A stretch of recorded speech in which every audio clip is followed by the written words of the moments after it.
Hello everyone, আমি শ্রাবণী। আমার একটি নতুন ব্লগে আপনাদের অনেক অনেক স্বাগত জানাই। তো আজকে দেখতেই পাচ্ছেন আমি কি বানিয়েছি। তো চলুন পুরো ভিডিওটি আপনাদের সাথে শেয়ার করেছি, দেখে নিন। এখানে আমি চিংড়ি মাছ নিয়ে নিয়েছি 250 গ্রামের মতো, ভালো করে ধুয়ে নিয়েছি। এখানে আমি হলুদ ও নুন দিয়ে ভালো করে মাখিয়ে নেব চিংড়ি মাছগুলো। ছোটো চিংড়িটা নিয়েছি আমি, আপনারাও এরকম চিংড়িটাই নিয়ে নেবেন। তো এখানে আমি কড়াইয়ে তেল দিয়ে দিয়েছি, দেখুন আমার তেলটা প্রায় গরম হয়ে গেছে। আবার চিংড়ি মাছগুলো দিয়ে আমি ভালো করে ভেজে নেব।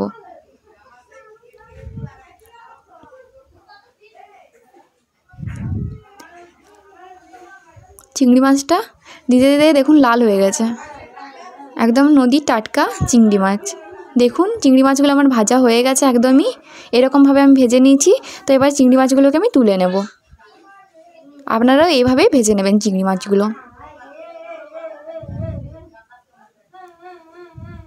আমাদের গ্রামের দিকে এদিকে একদম টাটকা নদীর চিংড়ি মাছ পাওয়া যায়, বাইরে পাওয়া যায়, বাইরে কিনতে পাওয়া যায়, কিন্তু এখানে একদমই টাটকা টাটকা। তো এখানে দেখুন তেল গরম হয়ে গেছে, তেলের মধ্যে আমি গোটা জিরে ও তেজপাতা দিয়ে দিচ্ছি। দেখুন ওগুলো ভাজা হয়ে গেছে, তারপর আমি পেঁয়াজগুলো দিয়ে দিলাম। পেঁয়াজগুলোকে ভালোভাবে ভেজে নিতে হবে।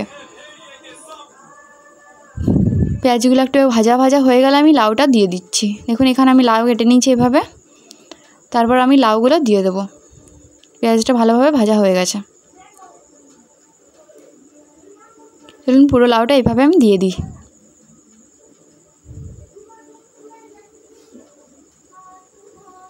তারপর লাউয়ের মধ্যে 1 চামচ নুন ও 1 চামচ হলুদ গুঁড়ো দিয়ে দিলাম।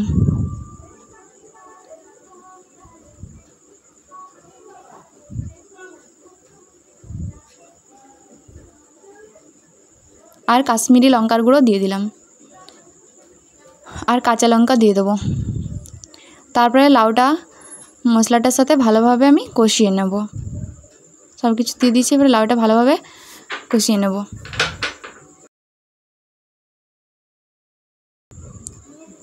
লাউটা থেকে নিজে নিজে জল বেরোবে, তার জন্য আমি এখানে কিন্তু কোনো জল দিচ্ছি না।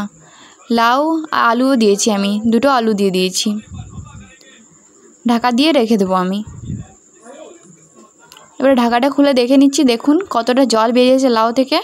লাউটা একদম কচি লাউ, আমি 1 ফোঁটাও জল ইউজ করিনি। এই জলেই সেদ্ধ হয়ে যাবে লাউটা।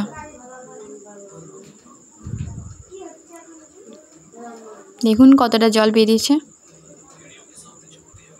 আমি ভালো করে লাউটাকে ভালোভাবে সেদ্ধ করে নেব। গ্যাসটা কম করে রেখে দেবো।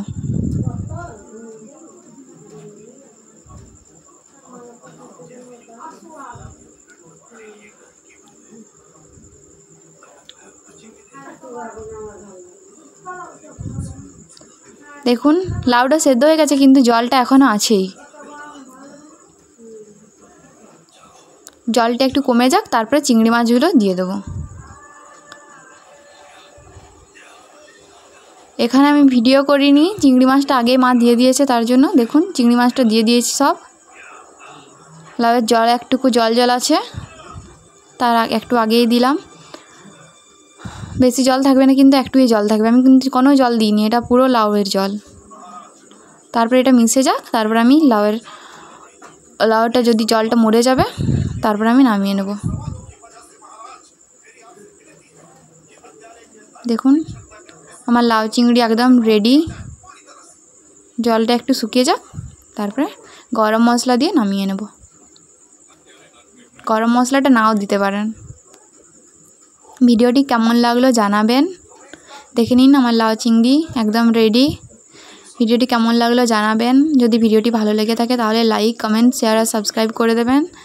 দেখা হচ্ছে পরবর্তী ভিডিওতে। ততক্ষণের জন্য বাই বাই, টাটা। সবাই ভালো থাকবেন, সুস্থ থাকবেন।